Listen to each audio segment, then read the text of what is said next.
আমার বন্ধুরা, আল্লাহ রাব্বুল আলামিন হাসরের ময়দানে কাউকে ছাড় দিবে না, ছেড়ে দিবে না। প্রতিটা মানুষ থেকে দুনিয়ার হিসাব নিবে।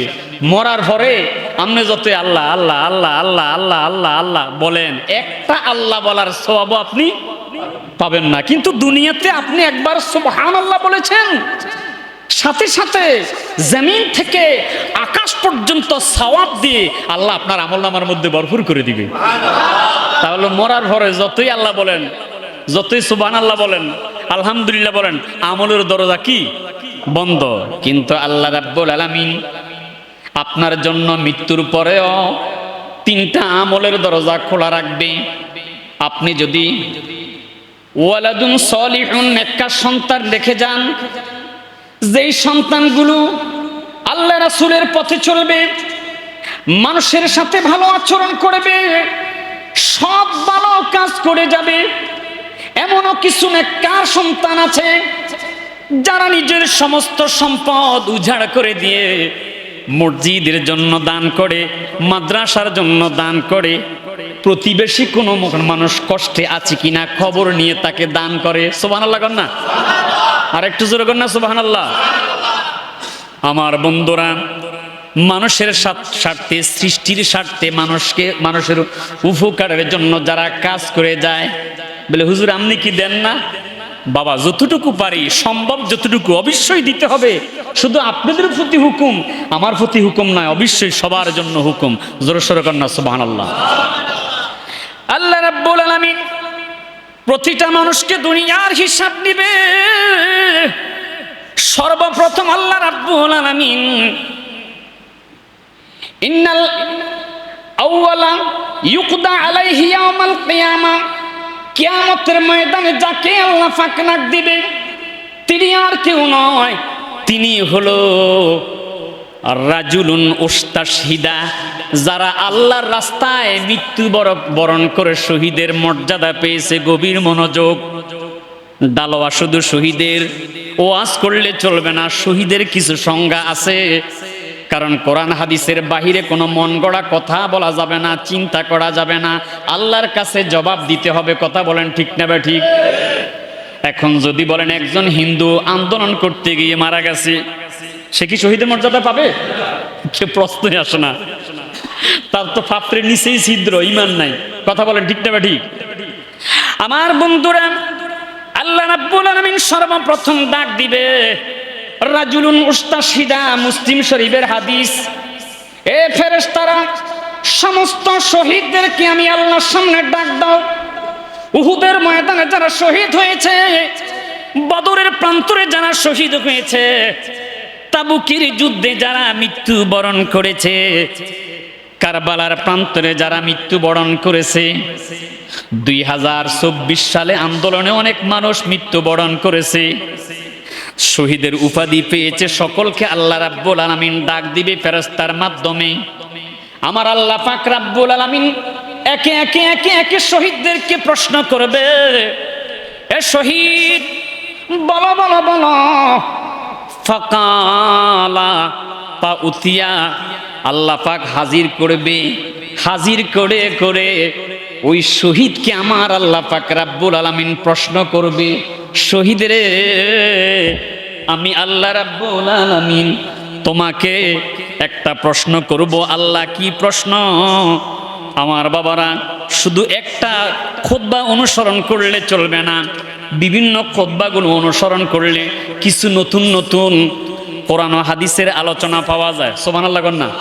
এই কারণে আমার কাছে শুধু একটা খুতবা না, আপনারা মনে করেন হুজুর শুধু একটা খুতবাই পড়ে না, আপনাদের মসজিদে যে খুতবা আছে এটাও আছে, খুতবা তো সালিহিয়া, এরপর রুহানি খুতবা, বিভিন্ন খুতবাগুলো অনুসরণ করে এখান থেকে যেই যে হাদিসগুলো সহিহ হাদিস সেগুলো কালেক্ট করে আমি আলোচনা করতে চেষ্টা করি। সবাই বলেন আলহামদুলিল্লাহ। এটা দুরূদ শরীফ পড়ে আল্লাহুম্মা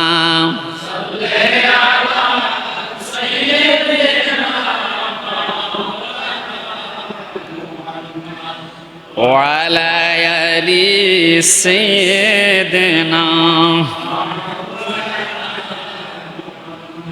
محبت اللهم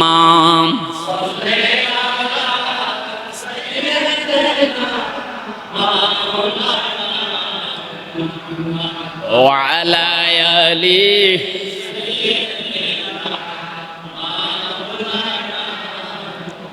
তাহলে হাসর ময়দানে আল্লাহ কাদেরকে হাজির করবে? যারা রাজুলুন উস্তাশহিদা, আল্লাহ রাস্তায় শহীদ হয়েছে। সুবহানাল্লাহ বলেন না। এরপর আল্লাহ পাক রব্বুল আলামিন ওই শহীদকে আল্লাহর সামনে হাজির করি আমার আল্লাহ পাক প্রশ্ন করবে, ফাআরাফাহু নি'মাতাহু ফাআরাফাহা। শহীদের যে কি মর্যাদা, শহীদের যে কি নিয়ামত, শহীদ হওয়ার পর আল্লাহ পাক শহীদকে যে নিয়ামত দান করবে, সব নিয়ামতের কথাগুলো আল্লাহ বর্ণনা করে শোনাবে। কি যে খুশি, ওই শহীদ আনন্দ চিত্তে নাচতে থাকবে। বেশি নাচানাচি করলে চলবে না, বুঝতে হবে আল্লাহ পাক রব্বুল আলামিন এবার প্রশ্ন করতেছে, শহীদ রে আমি তোমার কাছে জানতে চাই। আল্লাহ বলেন, আমি রক্ত দিয়েছি, আমি ইসলামের জন্য, কোরআনের জন্য, দেশের জন্য তাজা রক্ত বিলিয়ে দিয়েছি।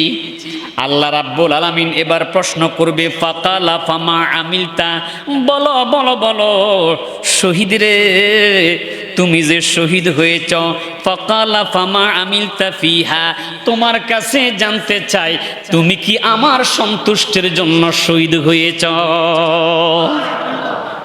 আল্লাহ পাক এই প্রশ্ন করার সাথে সাথে এবার শহীদ ডাক দিয়ে বলবে, মাবুদ মাবুদ ক্বালা কাতালতু ফিকা হাত্তা, আল্লাহ আমি শহীদ হয়েছি, হাত্তাস্তু শহীদতু, তোমার সন্তুষ্টির জন্য, তোমাকে খুশি করানোর জন্য আমি শহীদ হয়েছি। আচ্ছা বলেন তো, আল্লাহ মনের খবর জানে কি জানে না? একটু কথা বলেন না। আল্লাহ মনের চিন্তা বোঝে কি বোঝে না? আমার মনে কি চিন্তা আল্লাহ জানে কি জানে না? আপনাদের মনে কি চিন্তা আমার আল্লাহ জানে কি জানে না? আমি কি হাদিয়ার জন্য নামাজ পড়াই নাকি সওয়াবের নিয়তে পড়াচ্ছি, আল্লাহ কিন্তু জানে। এই কারণে আমিও সতর্ক হতে হবে। কথা কোন ঠিক না ঠিক?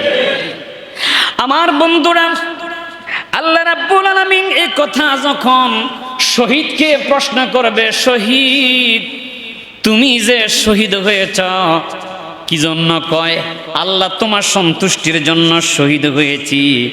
এবার আল্লাহ ডাক দিয়ে বলে, ক্বালা কাযাবতা ওয়ালাকিন্নাকা কাতালতা লিউকাল জারিয়ুন, ও শহীদ আমি জানি তুমি আমার সন্তুষ্টির জন্য শহীদ হও নাই, তুমি শহীদ হয়েছ মানুষ তোমাকে বীর ভাববে, মানুষ তোমাকে বীর শ্রেষ্ঠ বলবে, মানুষকে খুশি করাইবার জন্য শহীদ হয়েছ।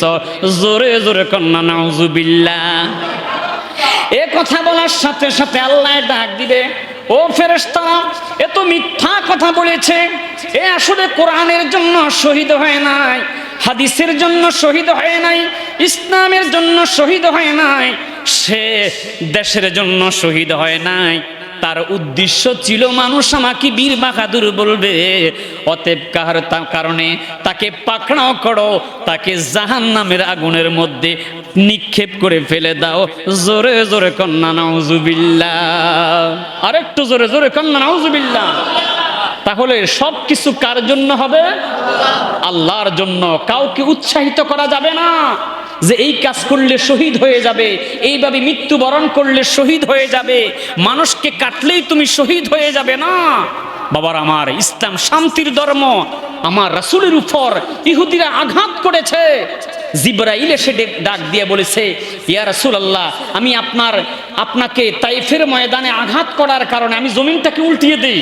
আমার নবীজি বলেছে, না, ভালো আচরণ করলে এই মানুষগুলো চিন্তা করবে না আল্লাহর হাবিব তিনি এত ভালো আচরণ করেছে।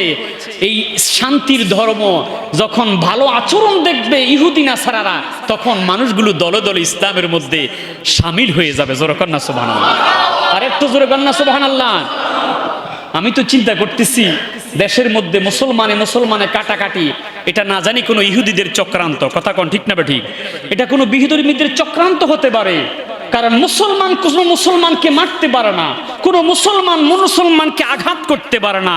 কারণ ইসলাম ধর্ম শান্তির ধর্ম, ইসলাম ধর্ম মুহাব্বতের ধর্ম। আমার রাসূল আমাদেরকে শিখিয়ে গেছে, কতক্ষণ ঠিক না ঠিক বেটি? ইসলাম সাপোর্ট করে না যেই দলে এক দলকে প্রতিহিংসা করে আঘাত করো, এই দল আমরা মানি না। যারা আঘাত করে, কথা কোন ঠিক না বেটি? এবার সে যেই দলে হোক না কেন, যাদের মধ্যে মোহাব্বত আছে, ইসলামের প্রতি কোরআনের প্রতি ভালোবাসা আছে, আমরা তাদেরকে সাপোর্ট করি, আওয়াজ করে কোন ঠিক না বেটি? এটা দুরূদ শরীফ বলে, আল জোরে সরে বলে, আল্লাহুম্মা সাল্লি আলা মাওলানা মুহাম্মাদ ওয়া আলা আলিহি।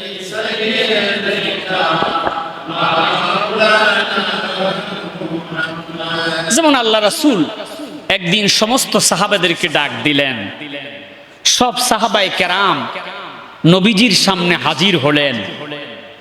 আল্লাহ রাসূল বললেন, ইয়্যাকুম ওয়াজ-যন্না ফাইন্নাজ-যন্না আকযাবুল হাদিস। তোমরা মানুষের ব্যাপারে বদগুমান করিও না, যে এ দোষ করে ফেলেছে তাকে পিটাও, তাকে মেরে ফেলো। আল্লাহ রাসূল কি বলেছে? ইয়্যাকুম ওয়াজ-যন্না ফাইন্নাজ-যন্না আকযাবুল হাদিস ওয়ালা তাহাসসু ওয়ালা তাজাসসু ওয়ালা তাহাসাদু ওয়ালা তানাফাসু। সুবহানাল্লাহ বলেন না? যে আল্লাহ রাসূল বলেছে যে তোমরা এক মুসলমান আরেক মুসলমানের ওয়ালা তাহাসসু, তোমরা গোয়েন্দাগিরি করিও না, ওয়ালা তাজাসসু, তোমরা লোভ লালসা করো না, ওয়ালা তানাফাসু, তোমরা ওয়ালা তাহাসাদু, তোমরা হিংসা করিও না, ওয়ালা তাবাগাদু, তোমরা একজন আরেকজনের পিছনে লেগে যেও না। জোরে সোরে কন্যা সুবহানাল্লাহ। কোরআন হাদিসের আলোকে কথা। আল্লাহ রাসূল বলেছে ওয়ালা তাবাগাদু, তোমরা একজন আরেকজনের পিছনে লেগে যেও না। ও আমার সাহাবায়ে কেরাম, ওয়াকুনু ইবাদাল্লাহ, আল্লাহ তোমাদেরকে ইবাদতের জন্য সৃষ্টি করেছে। সুবহানাল্লাহ কন্যা। কার ইবাদতের জন্য? আল্লাহর ইবাদতের জন্য। আল্লাহ রাসূল বলতেছে ওয়াকুনু ইবাদাল্লাহ, আল্লাহ তোমাদেরকে ইবাদতের জন্য সৃষ্টি করেছে। ও আল্লাহর বান্দারা, ওয়াকুনু ইবাদাল্লাহ, তোমরা আল্লাহর ইবাদত করো। কার ইবাদত? ওয়াকুনু ইবাদাল্লাহ, নামাজ কার জন্য পড়ব? কোরআন কার জন্য পড়ব? কোরআন শরীফ জিকির আজকার যত কিছুই করব, কার জন্য করব? আল্লাহর জন্য করব। দুনিয়ার কোনো লোক দেখাইবার জন্য নয়, যার সন্তুষ্টির জন্য করব তিনি হলেন আমার আল্লাহ। সবাই বলে না তিনি কে? আল্লাহ। আমার বন্ধুরা, আমার বাবারা, আল্লাহ রাসূল আমাদের জন্য কত সুন্দর একটা ধর্ম নিয়ে এসেছে, যেই ধর্মটা শান্তির ধর্ম। সুবহানাল্লাহ বলেন না? আহা, এত সুন্দর একটা ধর্ম। অন্য ধর্মের মধ্যে গিয়ে দেখেন, তাদের কোনো এক খোদা নয়, কত খোদারা তারা ইবাদত করে। কথা কোন ঠিক না বেঠিক? এক হিন্দু সমন দাদা ভূমি অফিসে চাকরি করে, তার ঘরে গেলাম একটা কাগজপত্রের ব্যাপারে, ভূমির কাজের ব্যাপারে। জিজ্ঞাসা যাইয়া দেখলাম তার ঘরের মধ্যে বিভিন্ন মূর্তি, বিভিন্ন মূর্তির ছবি। জিজ্ঞাসা করলাম, দাদা মনে কিছু নিবেন না, আমরা তো এক খোদার ইবাদত করি, তিনি হলো আল্লাহ। তিনি কে? আপনার ঘরে এত কিসের ছবি? এরা সবাই আমাদের খোদা। নাউজুবিল্লাহ কর না? আর একটু জোরে কর না নাউজুবিল্লাহ। চিন্তা করেন, হিন্দুদের অনেক খোদা আছে, তবে তারা ঈশ্বর বলে আল্লাহকে দাবি করে, কিন্তু ঈশ্বরের হলো পুরুষ লিঙ্গ, ঈশ্বরই কিন্তু নারী স্ত্রীলিঙ্গ আছে, কিন্তু আল্লাহর কোনো স্ত্রীলিঙ্গ নাই। খ্রিস্টান যারা গড বলে, আমাদের আল্লাহকে নাকি তারা গড বলে, আবার গডের কিন্তু স্ত্রীলিঙ্গ আছে, গডেজ। কি নারী কি আল্লাহ আছে নাকি একজন? নাউজুবিল্লাহ বলেন না? আল্লাহর কোনো আকার আছে? আল্লাহ এক কথা বলে দিয়েছে, বিসমিল্লাহির রহমানির রহিম। মুহাব্বতে কুল হুয়াল্লাহু আহাদ আল্লাহুস সামাদ লাম ইয়ালিদ ওয়া লাম ইউলাদ ওয়া লাম ইয়াকুল লাহু কুফুয়ান আহাদ। হাবিব বলে দেন, কুল আপনি বলে দেন আল্লাহ হুকুম করতেছে, এটা আমরের সিগা। বান্দাদের কি বলে দেন আহাদ, আমি আল্লাহ এক। সুবহানাল্লাহ কন্যা, আমার কোনো অদ্বিতীয় অংশীদার খোদা নাই। লাম ইয়ালিদ ওয়া লাম ইউলাদ, আমি আল্লাহকে কেউ জন্ম দেয় নাই আর আমি কারো থেকে জন্ম নেই নাই, কাউকে আমি জন্ম দেইও না। সুবহানাল্লাহ বলেন। ফেসবুকে দেখলাম এক হিন্দু পণ্ডিত আল্লাহকে নিয়ে গবেষণা করতেছে, আল্লাহ কোত্থেকে আসতেছেন এসেছে। নাউজুবিল্লাহ করেন, আর জোরে করেন না নাউজুবিল্লাহ। আল্লাহ এই কথা বলে নাই আমাকে নিয়ে ফিকির করো, আল্লাহ বলেছে সৃষ্টিকে নিয়ে ফিকির করো। আল্লাযীনা ইয়াযকুরুনাল্লাহা কিয়ামান ওয়া কুউদান ওয়া আলা জুনুবিহিম ওয়া ইয়াতাফাক্কারুনা ফি খালকিস সামাওয়াতি ওয়াল আরদ। আমি আল্লাহকে ডাকো, আমি আল্লাহর জিকির করো, আর তোমরা আমি আল্লাহকে নিয়ে ফিকির করবে না, আমার সৃষ্টি নিয়ে ফিকির করো, নিজেকে নিয়ে ফিকির করো। তুমি কোথা থেকে এসেছো, কোথায় এসেছো, আবার কোথা থেকে কোথায় হারিয়ে যাবে। পরকালে একবার যদি আপনি চলে যান, আপনি আর কোনোদিন ফিরে আসবে না, আসতে পারবেন না। কারণ আপনার দাদা চলে গেছে, আপনার বাবা চলে গেছে, চোখের সামনে বাই চলে গেছে।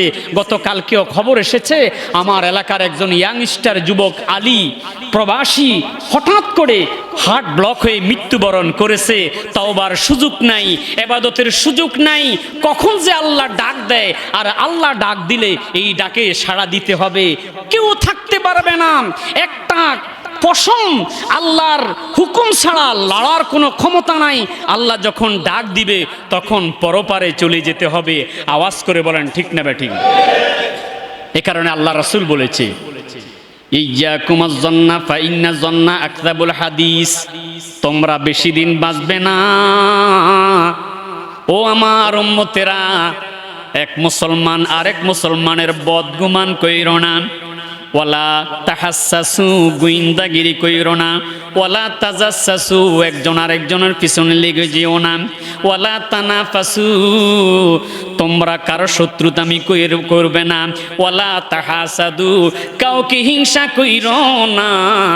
ওয়ালা তাদাবারু, শত্রুতামি করে এক ভাই আরেক ভাইয়ের ক্ষতি করবে না। ওয়াকুনু ইবাদাল্লাহ, তোমরা একজন আরেকজনের ভাই হয়ে যাও। আল্লাহ রাসূল বলেছে, আল্লাহর হাবিব বলেছে কামা আমুরুকুম, এটা আমার হুকুম নয়, আমার আল্লাহ আমাকে হুকুম করেছে আর আমি তোমাদেরকে হুকুম করতেছি। খোদা কি কসম। বাবা, কোরআন হাদিসের সাথে মানুষ নাই, যার কারণে এত কিছু হচ্ছে। আওয়াজ করে কোন ঠিক না বেটি?